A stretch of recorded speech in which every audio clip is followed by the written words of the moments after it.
According to modern scholars, ancient Egypt was a civilization of ancient Northeast Africa, concentrated along the lower reaches of the Nile River, situated in the place that is now the country Egypt.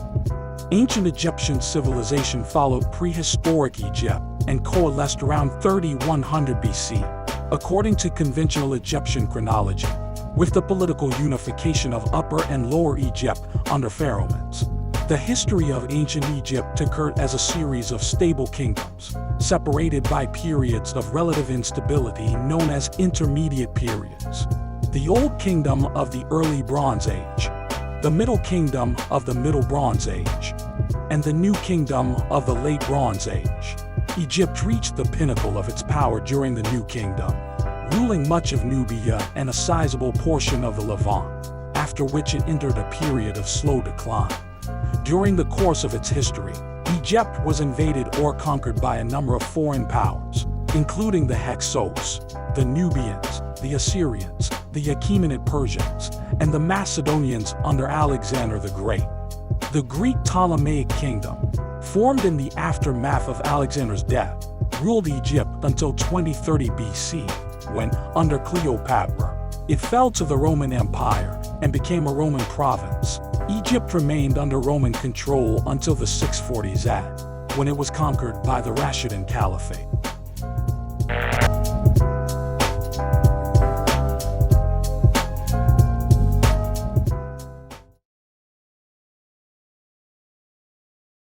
The many achievements of the ancient Egyptians include the quarrying, surveying, and construction techniques that supported the building of monumental pyramids, temples, and obelisks, a system of mathematics, a practical and effective system of medicine, irrigation systems, and agricultural production techniques. The first known plank boats, Egyptian faience and glass technology, new forms of literature. Ancient Egypt has left a lasting legacy. Its art and architecture were widely copied, and its antiquities were carried off to far corners of the world. Egyptian culture was passed down through many different ancient civilizations. There are remnants of their influence scattered throughout the majority of modern civilizations to this day. From the pantheon of the Greek and Roman gods, to the religions and architecture of modern-day Western civilization. These all share many resemblances to the culture of ancient Egyptian society.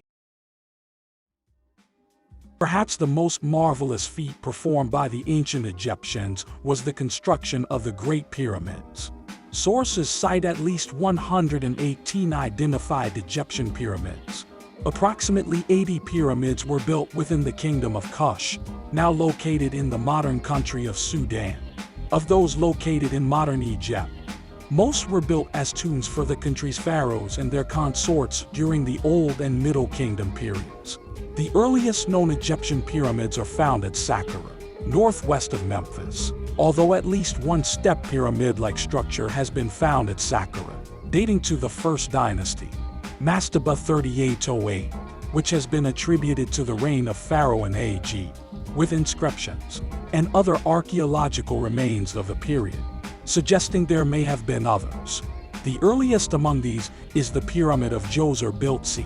2630 to 2610 BCE during the Third Dynasty. This pyramid and its surrounding complex are generally considered to be the world's oldest monumental structures constructed of dressed masonry. The most famous Egyptian pyramids are those found at Giza, on the outskirts of Cairo. Several of the Giza pyramids are counted among the largest structures ever built. The Pyramid of Khufu is the largest Egyptian pyramid and the last of the 7 wonders of the ancient world still in existence, despite being the oldest by about 2,000 years. There are many theories on the possible construction methods of the Egyptian pyramids. The more practical explanation produced by scholars states that the construction of the pyramids involved moving huge quantities of stone. While most blocks came from nearby quarries, special stones were transported on great barges from distant locations. For instance, white limestone from Torah and granite from Aswan. It is possible that quarried blocks were then transported to the construction site by wooden sleds, with sand in front of the sled wetted to reduce friction. Droplets of water created bridges between the grains of sand, helping them stick together. Workers cut the stones close to the construction site, as indicated by the numerous finds of cutting tools. The finished blocks were placed on the pre-prepared foundations. The foundations were leveled using a rough square level, water trenches, and experienced surveyors. One interesting theory is that the ancient Egyptians constructed the Great Pyramids in an orientation that aligns with and honors the stars. The Orion correlation theory is a French theory in Egyptology attempting to explain the arrangement of the Giza pyramid complex. It posits that there is a correlation between the location of the three largest pyramids of the Giza pyramid complex and Orion's belt of the constellation Orion, and that this correlation was intended as such by the original builders of the Giza pyramid complex. The stars of Orion were associated with Osiris, the god of rebirth and afterlife by the ancient Egyptians.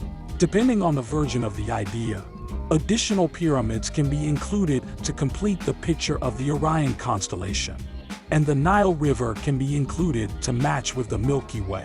The Orion correlation theory was put forward by Robert Bauval and mentioned that Mintaka, the dimmest and most westerly of the stars making up Orion's belt, was offset slightly from the others.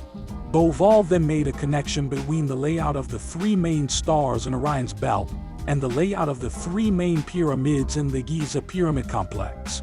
He published this idea in 1989 in the journal Discussions in Egyptology, Volume 13.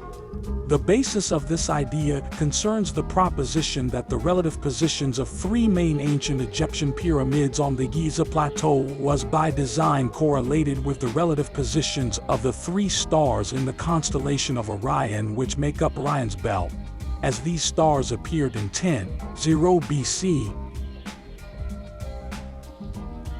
Were the Egyptians the only ancient society to construct pyramids? No. Many ancient civilizations throughout the world constructed mound-like structures or pyramids. However, the land mass with the most mounds and pyramids is the greater American continent. It should be noted that there are more pyramids in North America alone than all of Africa.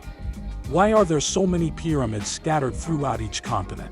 Are they the result of shared knowledge between different ancient civilizations? Or are they the result of a singular nation of people traveling the world, leaving behind evidence of their presence? The Maya civilization was a Mesoamerican civilization that existed from antiquity to the early modern period. It is known for its ancient temples and glyphs. The Maya script is the most sophisticated and highly developed writing system in the pre-Columbian Americas. The civilization is also noted for its art, architecture, mathematics, calendar, and astronomical system. The Archaic period, before 2000 BC, saw the first developments in agriculture and the earliest villages. The Preclassic period, circa 2000 BC to 22050 AD, saw the establishment of the first complex societies in the Maya region, and the cultivation of the staple crops of the Maya diet, including maize, beans, squashes, and chili peppers. The first Maya cities developed around 72050 BC, and by 500 BC these cities possessed monumental architecture, including large temples with elaborate stucco facades. Maya cities were not formally planned and were subject to a regular expansion, with the haphazard addition of palaces, temples, and other buildings. Most Maya cities tended to grow outwards from the core and upwards as new structures were superimposed upon preceding architecture. Maya cities usually had a ceremonial and administrative center surrounded by a vast irregular sprawl of residential complexes. The centers of all Maya cities featured sacred precincts, sometimes separated from nearby residential areas by walls. These precincts contain pyramid temples and other monumental architecture dedicated to elite activities, such as basal platforms that supported administrative or elite residential complexes. Sculpted monuments were raised to record the deeds of the ruling dynasty. City centers also featured plazas, sacred ball courts, and buildings used for marketplaces and schools. Frequently, causeways linked the center to outlying areas of the city. Some of these classes of architecture formed lesser groups in the outlying areas of the city, which served as sacred centers for non-royal lineages. The areas adjacent to these sacred compounds included residential complexes housing wealthy lineages. The largest and richest of these elite compounds sometimes possessed sculpture and art of craftsmanship equal to that of royal art. The Maya writing system is one of the outstanding achievements of the pre-Columbian inhabitants of the Americas. It was the most sophisticated and highly developed writing system of more than a dozen systems that developed in Mesoamerica. The earliest inscriptions in an identifiably Maya script date back to 300 to 200 BC in the Piton Basin. However, this is preceded by several other Mesoamerican writing systems, such as the Epi-Olmec and Zapotec scripts. Early Maya script had appeared on the Pacific coast of Guatemala by the late 1st century AD, or early 2nd century. Similarities between the Isthmian script and early Maya script of the Pacific coast suggest that the two systems developed in tandem. By about AD 50, the Maya script had become a more formalized and consistent writing system. The Maya writing system, which, by scholars, is often called hieroglyphs from a superficial resemblance to ancient Egyptian writing, is a logosyllabic writing system, combining a syllabary of phonetic signs representing syllables with logograms representing entire words. Among the writing systems of the pre-Columbian New World, Maya script most closely represents the spoken language. At any one time, no more than around 500 glyphs were in use, some 200 of which, including variations, were phonetic. Hieroglyphic writing was being used in the Maya region by the 3rd century BC.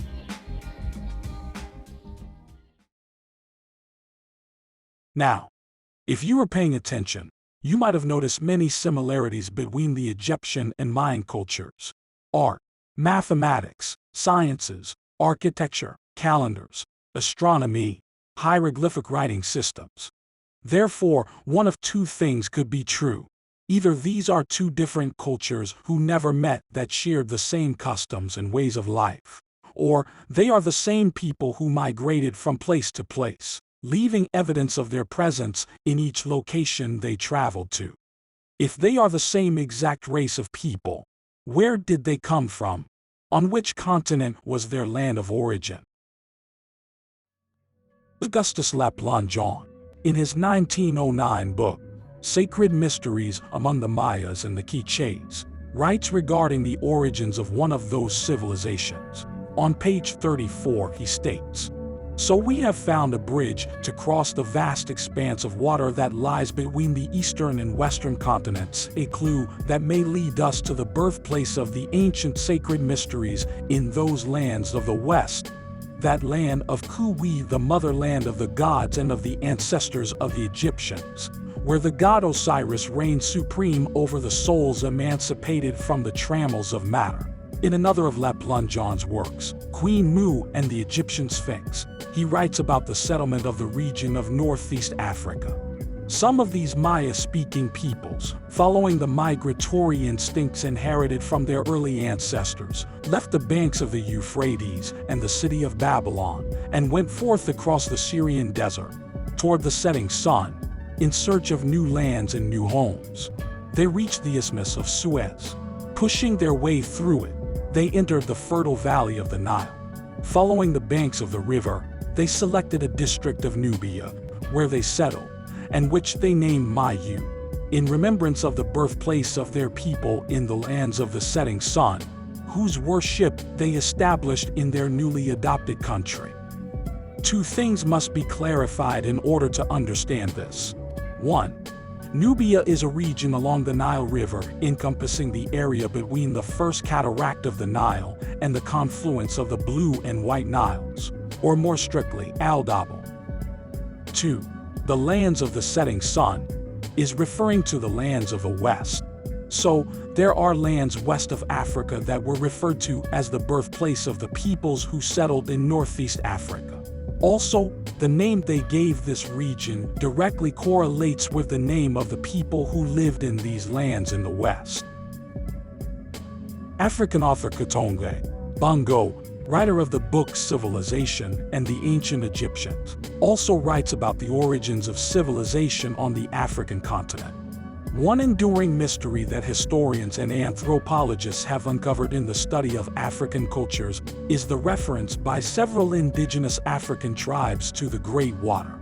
Some African tribesmen insist that their ancestors came from the Great Waters. The Great Water was the expression that the South American used to describe the ocean between South America and Africa. Ananatubo was at the edge of the Great Water. For more than 6,000 years, the South Americans referred to the ocean between South America and the African continent as the Great Waters. Bongo even takes it a step further.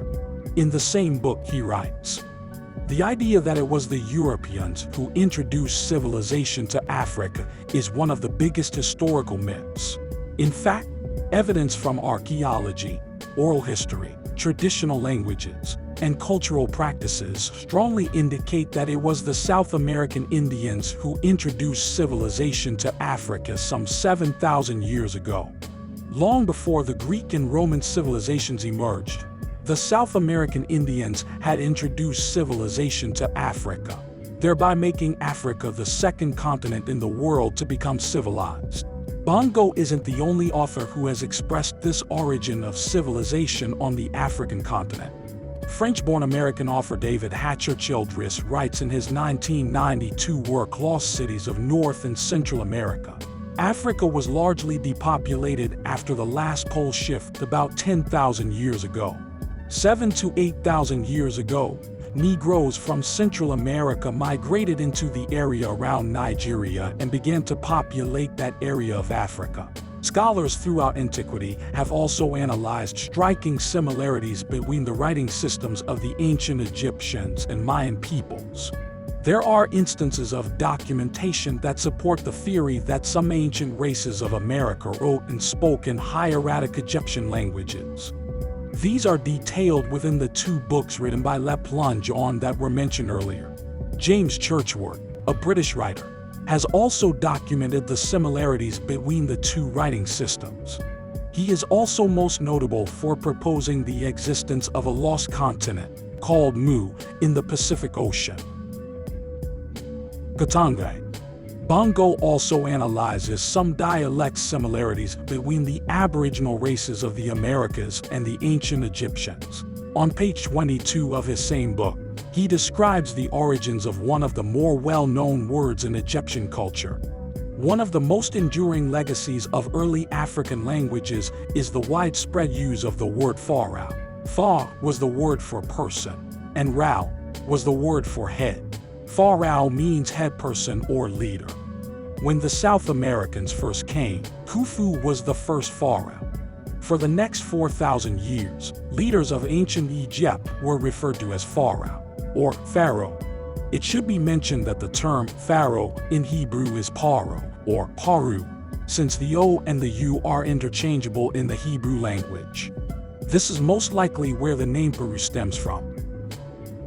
Another term analyzed by Bongo, Kamuden, shares not only parallels between the two continents of South America and Africa, but it also shares parallels with scripture. When the South Americans first came to Africa, the formal naming of lands did not exist, either in African culture or South American culture. In the language of the South Americans, Kam was the word for black, and Uten was the word for land. The South Americans referred to the land of the Africans as Kamuden, or Black Land. This name stuck. For the next 6,000 years, the land of the Africans was referred to as Kamuden. What we are calling ancient Egypt today was actually referred to as Kamuden by the South American Indians.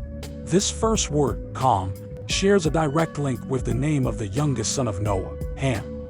Ham is commonly known as the progenitor of the darker races of Africa, and what we can now deduce, Central and South America as well. Another name for ancient Egypt was Tamari. The International Society for Horticulture Science details the origins of the name Tamari and other names that were given to the land of Egypt.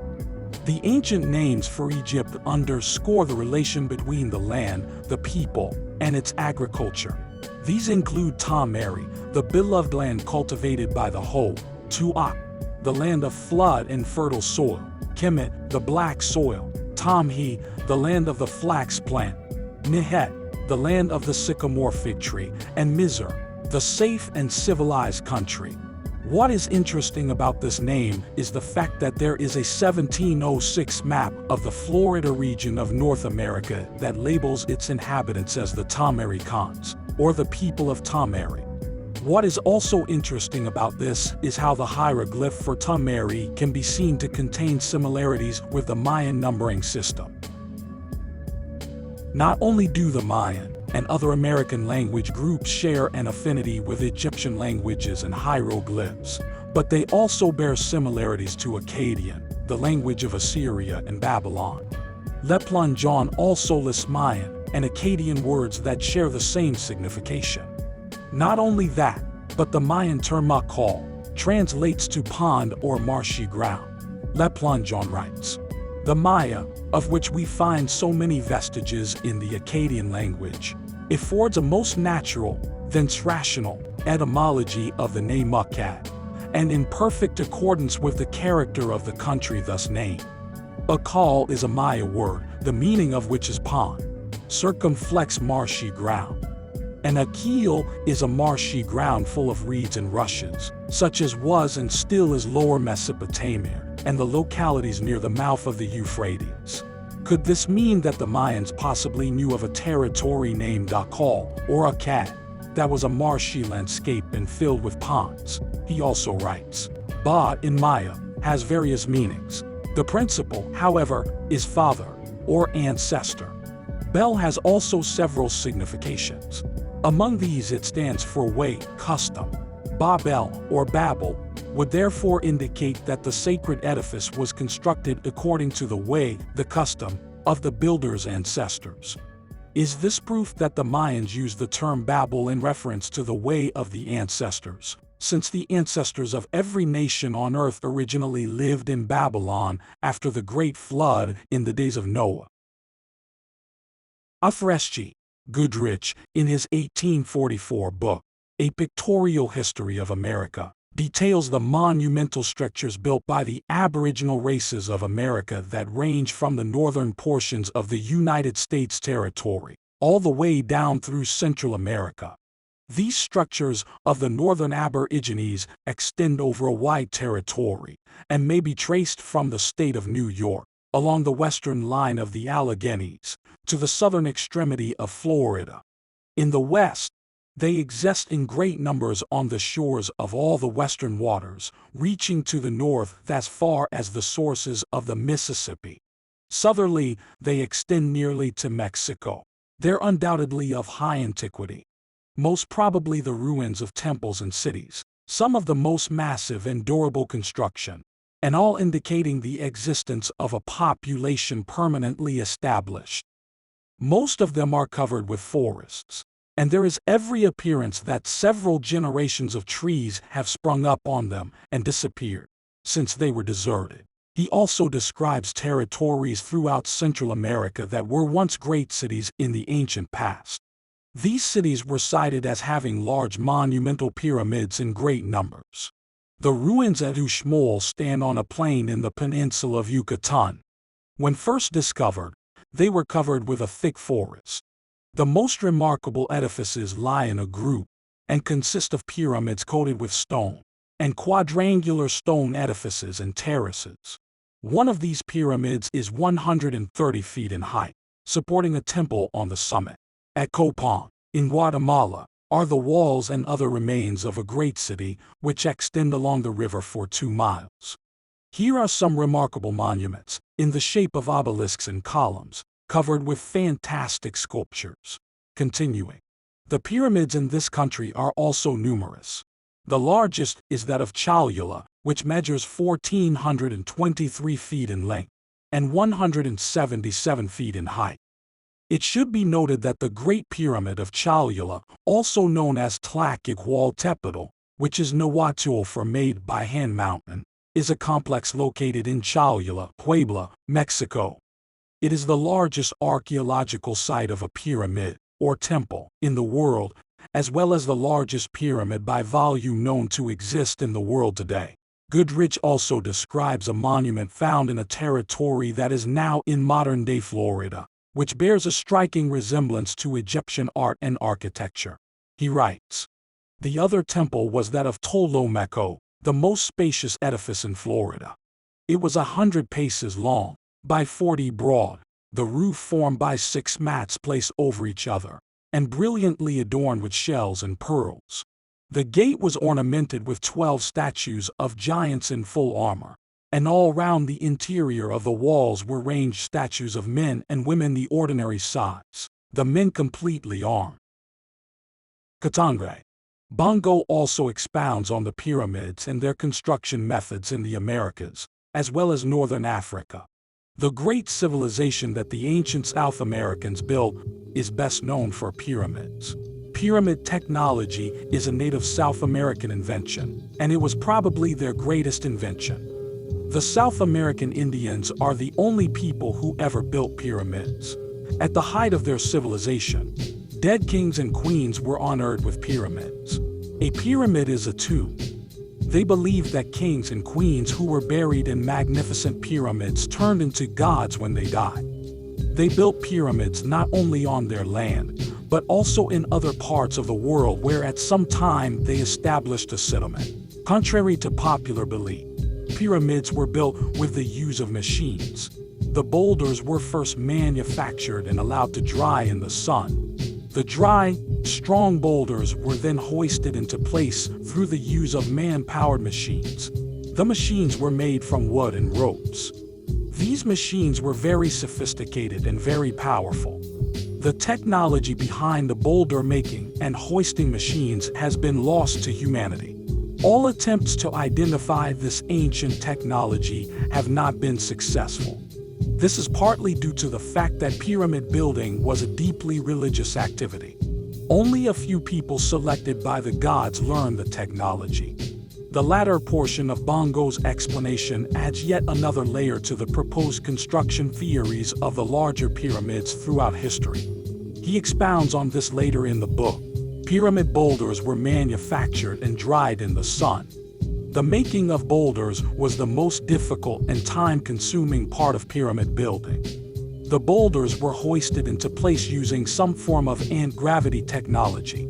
It appears that after several centuries of trial and error, the South American architects were able to determine how to overcome gravity. Pyramid building was more about showcasing their mastery over gravity than about putting up a building.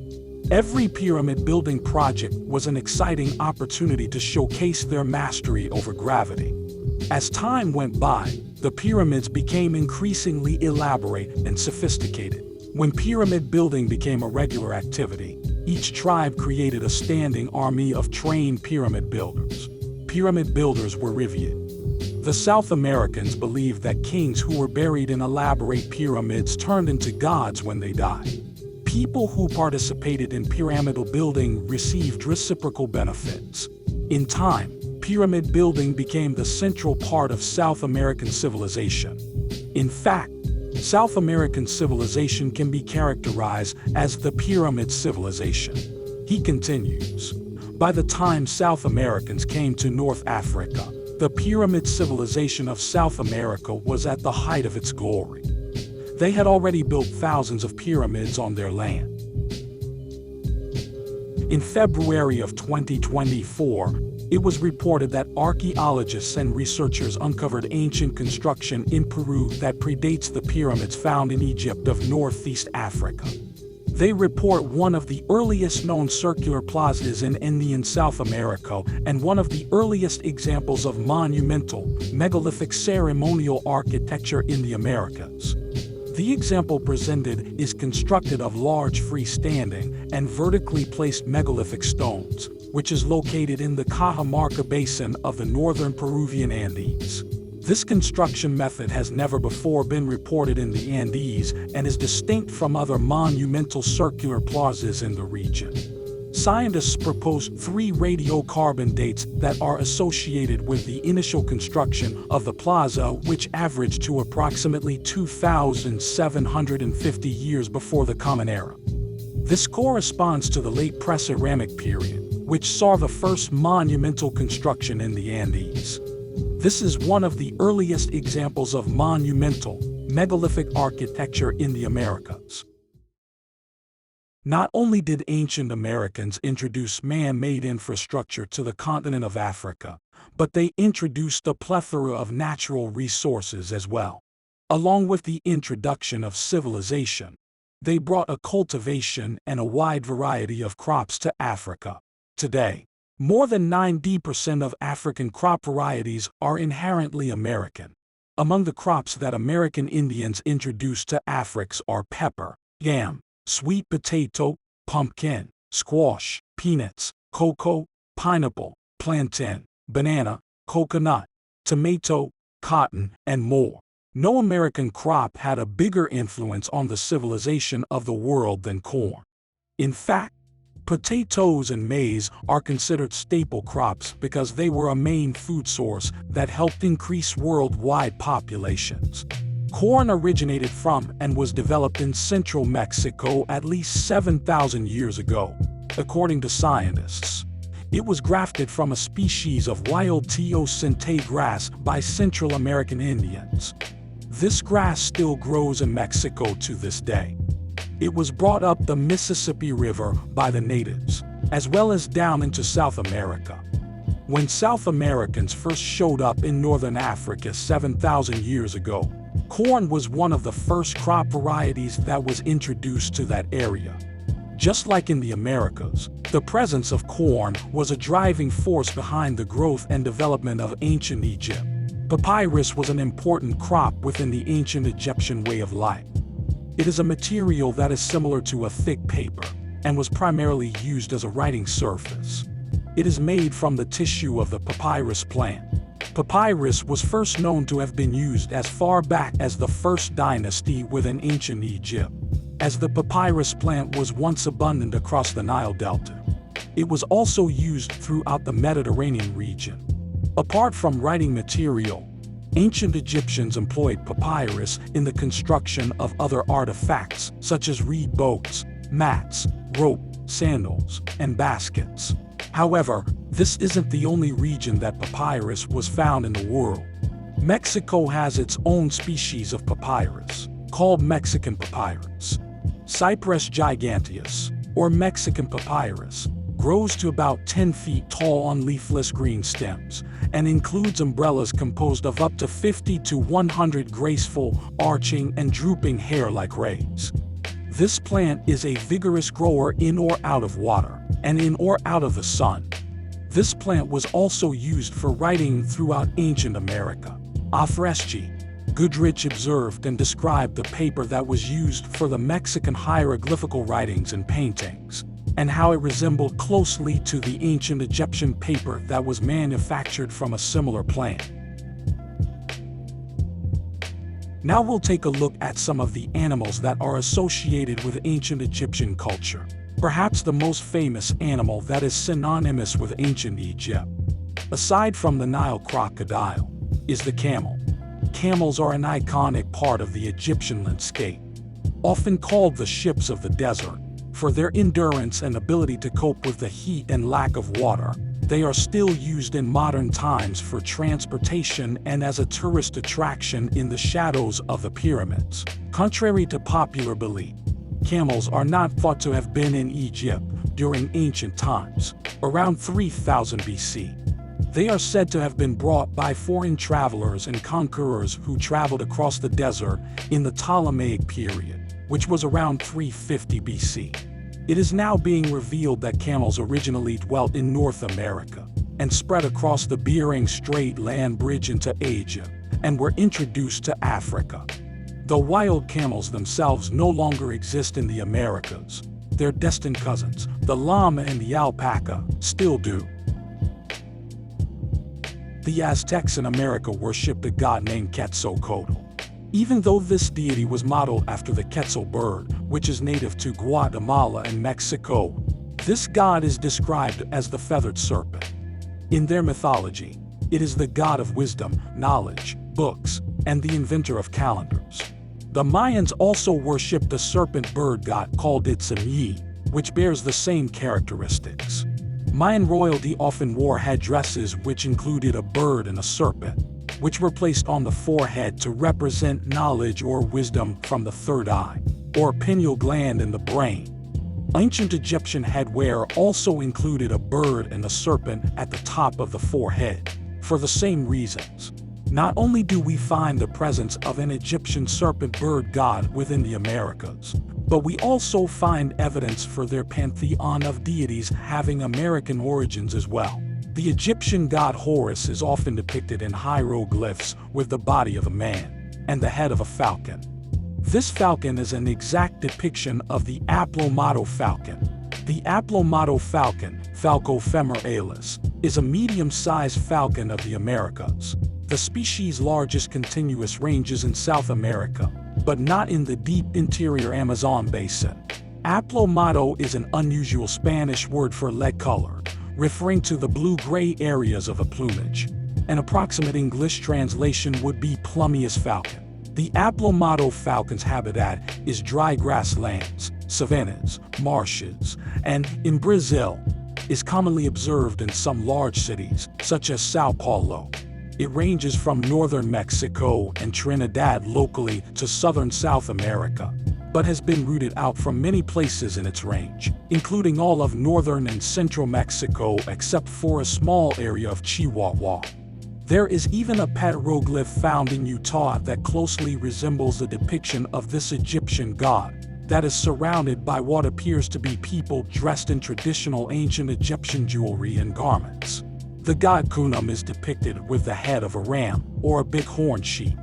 When looking at a distribution map, we can observe that rams, or bighorn sheep, live in the western regions of North America.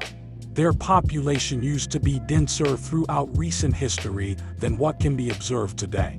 The Egyptian god Thoth is depicted with the head of the plumious ibis.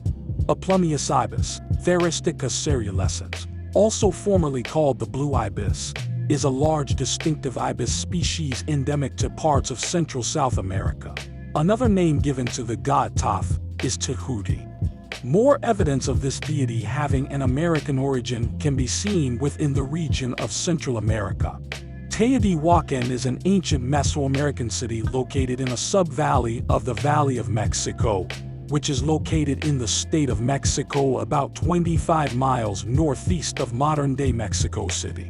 Teotihuacan is known today as the site of many of the most architecturally significant Mesoamerican pyramids built in the pre-Columbian Americas, namely the Pyramid of the Sun and the Pyramid of the Moon. The name of this ancient city can be phonetically broken down into two parts. The first half, Teoti, is the same as Tehuti, or Thoth, the Egyptian god of wisdom and knowledge. The latter half, Khan, means king or ruler. Thus, Teotihuacan could be directly translated into Tehuti is king, or Thoth is king. One of the most famous Egyptian deities is the god Anubis, who is the god of death and acts as a guide to the underworld. Modern Egyptologists associate the head of Anubis to be a jackal, which does not bear any resemblance to the god's depiction. The dog that perfectly matches illustrations of Anubis is the Xoloitzcuintli. The Xoloitzcuintli, or Xolo, is a hairless dog breed that is found throughout the territory of modern-day Mexico. Ceramic sculptures of a hairless breed of dog have been found in burial sites in ancient West Mexico. In ancient times, Xolos were often sacrificed and then buried with their owners to act as guides to the soul on its journey to the underworld. They have been found in burial sites of both the Maya and the Toltec. The name Xolo comes from the Nahua god Xolotl. In ancient American mythology, Xolotl was a god of fire and lightning, and was commonly depicted as a dog-headed man and was a soul guide for the dead, just like the Egyptian god Anubis. Not only are there similarities between the Mayans and the Egyptians that were found on both continents, but there were also multiple discoveries in the Americas that display a presence which was strictly Egyptian.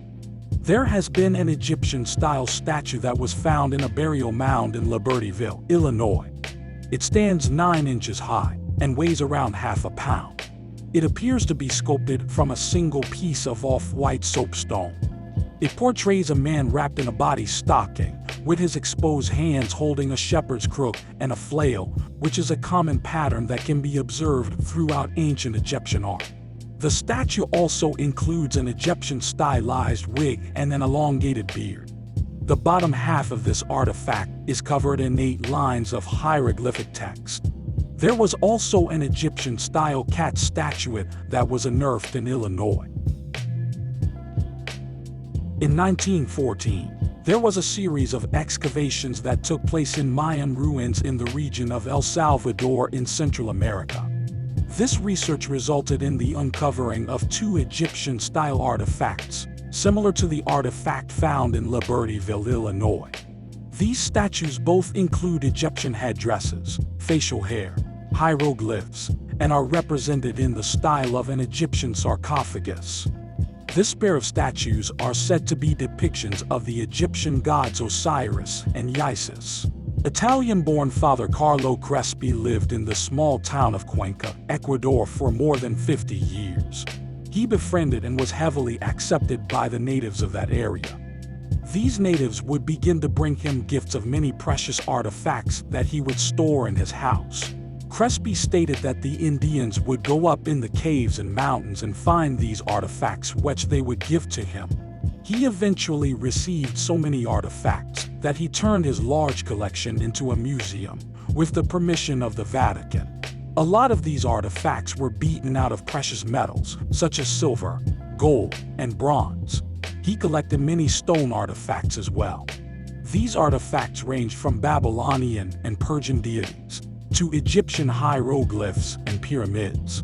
Crespi was claimed to have become an embarrassment to the church, after he had stated that he had proof that there was a direct connection between the old word Babylon, all the way up to the New World pre-Inca civilization. However, in 1962, there was an act of arson in Crespi's museum. He only managed to salvage what was housed in 2 narrow rooms. In 1909, explorer G.E. Kincaid embarked on an adventure down the Colorado River through the Grand Canyon. His purpose was to explore the area's abundant resources. While exploring the canyon, he noticed interesting stains in the sediment 2,000 feet above. Upon his investigation, he discovered a man-made cavern entrance. In this cave, Kincaid uncovered ancient Egyptian hieroglyphics. He also found that this cave was the entrance to a vast complex of underground tunnels. He estimated that this complex could house around 50,000 individuals. Kincaid eventually called on assistance from the Smithsonian, and also sent them a selection of artifacts and notes that he made detailing his discoveries. The Smithsonian agreed to provide assistance. Kincaid also reported the discovery of a large, Oriental, cross-legged idol that resembled the Buddha in East Asian cultures. They also discovered a crypt that housed rows of male mummies, which led the researcher to believe it served as some sort of barrack for ancient warriors. They concluded that these people displayed an advanced level of technological and architectural expertise in comparison to what was commonly known about the native races in the Americas. They had also proposed that this civilization had arrived from a distant part of the world, either Egypt or Asia. Kincaid dispatched crates full of artifacts, notes, and illustrations to the Smithsonian. Following this, communication between Kincaid and the Smithsonian ceased, and his whereabouts became unknown. Currently, the airspace above what is labeled as Kincaid's Cave is restricted, making it illegal and dangerous to navigate this area. Reports from the Smithsonian regarding this discovery have been censored, altered, withdrawn, or invalidated.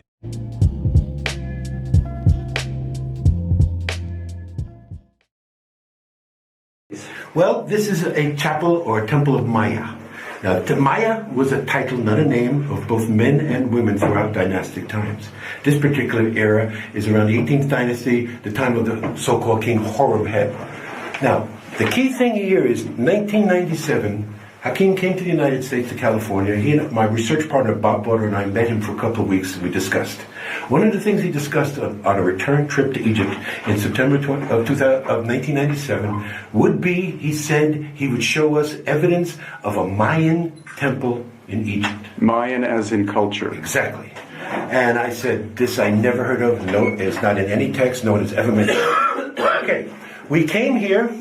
This was arranged differently then. A lot of this is new construction. It was not this way in 1997. First of all, I looked on the wall. Behind you see that is Maya, but it looks typically Commissioned. Right. And I'm looking around, typically Commissioned. All it looks. So Hakim would use the expression, well, you know, Stephen, when in Rome, do as the Romans do. He's living in Kemet. He's going to pass in Kemet, so he's portraying himself as a Commission. So I said, well, Papa, this is great, but I can't go with this in front of an academic audience. They'll laugh me off the stage. There's nothing here to identify with the culture we're talking about. But then there was a keeper like this gentleman here, was here, didn't speak any English, but saw that I was perplexed. He said, come here. This then was boarded up with just a wooden door. And there was latches there. He threw away the wooden slabs, opened the door, and he said, look up. And that is the key. Took a picture in 1997. Sent it to Mayan date keeper Hunbatsmen. He said he recognizes this as the language of the Itza people, whereas Chichen Itza, he said, is an ancient language. But a lot of people are not sure about Hunbatsmen. So we went one step further. In 2010, I got to meet Don Alejandro Sul Ojaj. He is the wisdom keeper, the head of the Quiche Maya of all of Guatemala. I showed him this picture, and his eyes went as big as saucers. And he said to me, that is the language of my ancestors. That is a calendar. That is telling the date of when Maya was here. And how we can't read it, he can't even still read it, but he knows that the circles and squares and different colors, arrangements, and the spokes in the wheel are indications of a date. So, this has never been discussed by any Egyptologist. They cannot put this in a Commission context. There is nothing, or maybe there is, others that Yosef has seen, but there's nothing like this in the rest of Egypt. So, Mayan elders recognize this as part of their culture. So now the key is, Maya, the word is a title. Men and women had the title. Very interesting, because we've talked about the difference between Egyptian Arabic and other Arabic. In Egypt, one of the key words for water is Maya. It is not pronounced the same way in any other Arabic country. If you went to Saudi Arabia, they would say Ma or Meh. Only in Egypt is it pronounced Maya. And it means water. So I asked Hakim, could the title Maya actually have meant he who came from across the water, or ones who came from across the water? He said yes. So here is what we call diffusionism archaeology, diffusionism anthropology, saying that there had to be cultural contact between these individuals thousands of miles across the sea. And this is the evidence that Hakim told us that there was a Mayan living in Egypt 3,300 years ago. Let somebody else define that for me and tell me that that is Commission or Egyptian or dynastic or anything else.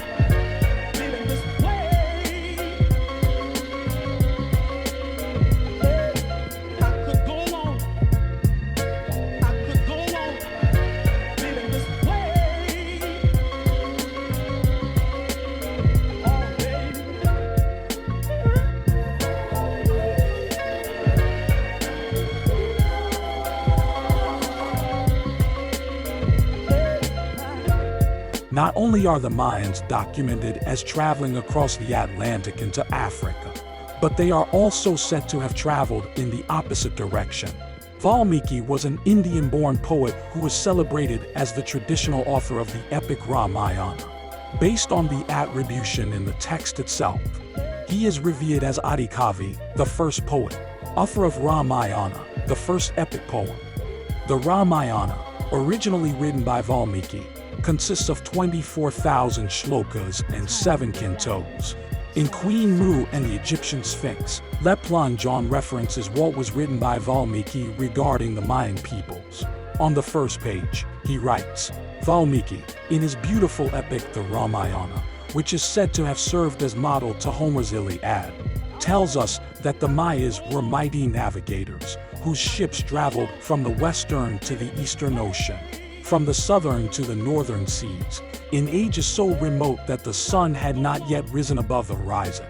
That, being likewise great warriors, they conquered the southern parts of the Hindostani peninsula and established themselves there. That, being also learned architects, they built great cities and palaces. These Mayas became known in after times under the names of Danavas, and are regarded by modern historians as aborigines of a country, or Nagas as we shall see later on. Valmiki is also quoted as writing, the Maya, starting from the land of their birth in the east, went first to Burma, and there taught the natives who became known as the people of the Nagas. Burma is a territory in Southeast Asia now known as the country of Myanmar. Le Plongeon continues. Like the English of today, the Mayas sent colonists all over the earth. These carried with them the language, the traditions, the architecture, astronomy, cosmogony, and other sciences, in a word, the civilization of their mother country.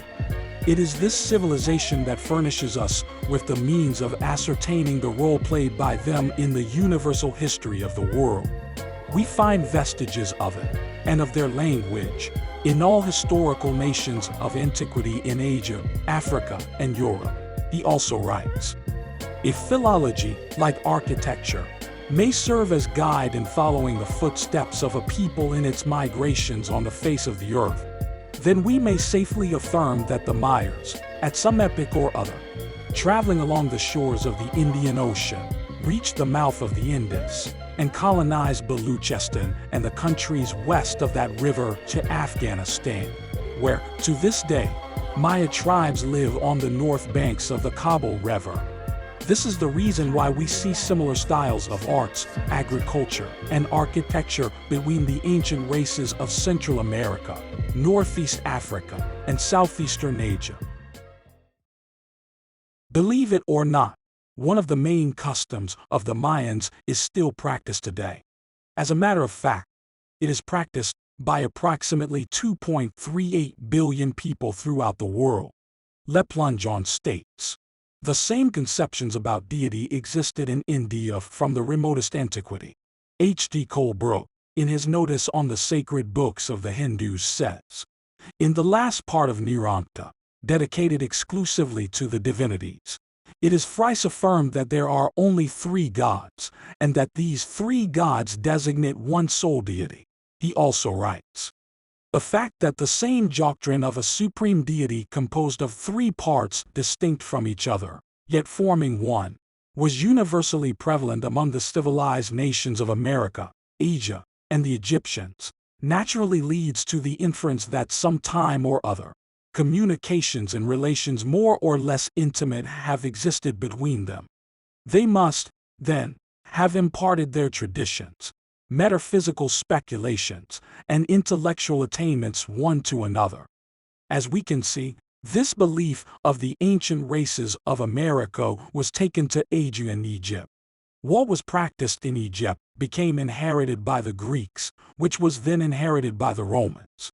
This is the basis of what we know as the Christian religion today. Side note: not only do countries share cultural similarities with ancient Egypt, but one country in particular shares geographical similarities with the land modernly known as Egypt. In Egypt, the Nile River runs directly through the land from north to south. dividing it to 30% of land to the east of the river and 70% of land to the west. In the United States, the Mississippi River runs directly through the land, from north to south, dividing it to 30% of land to the east of the river and 70% to the west. Both of these rivers are important agriculturally and economically to both territories. Similarly, both ancient Egypt and the U.S. have cities named Memphis that are located near those rivers. Does this mean that Egypt is really in America, or that America is Egypt? No. However, the true scriptural location of the territory of Mitzrayim is within the greater American continent. It is a fact that at Memphis, Egypt, in the pyramids, under the guidance of the kings, the mystic rites of masonry were worked many thousands of years ago. But at that time Egypt and the continent of America were one and the same. In America, rediscovered in the 15th century and repopulated in the 17th, was recovered Egypt and the Promised Land, or the land of the constellation of the Eagle. When, following the course of the constellations, those immovably and perpetually fastened upon America are reached, it will appear that, while all that is sublime in the historic past centers upon Egypt, all that is sublime in the prehistoric past centers upon America, Atlantis. And as the curtain which has hitherto concealed the prehistoric connection between the peoples of ancient Egypt and of America is lifted, it will be seen that the people of the Eagle on the Nile being descended from the original people of the Eagle on this continent, the twain are one, and that prehistoric America was the original Egypt, or Eagle land, prior to the mighty dispensation in the days of Peleg, when the earth was divided, and the great globe itself was nearly rent asunder. Ancient Mysticory into Masonry. Dr. R. Swinburne Clymer. Now, that was a lot of historical evidence in support of an Egyptian society within the American continents. So, what about scriptural evidence? How do we know that the true civilization of Egypt, or by its biblical name, Mitzrayim, was in the Americas as well?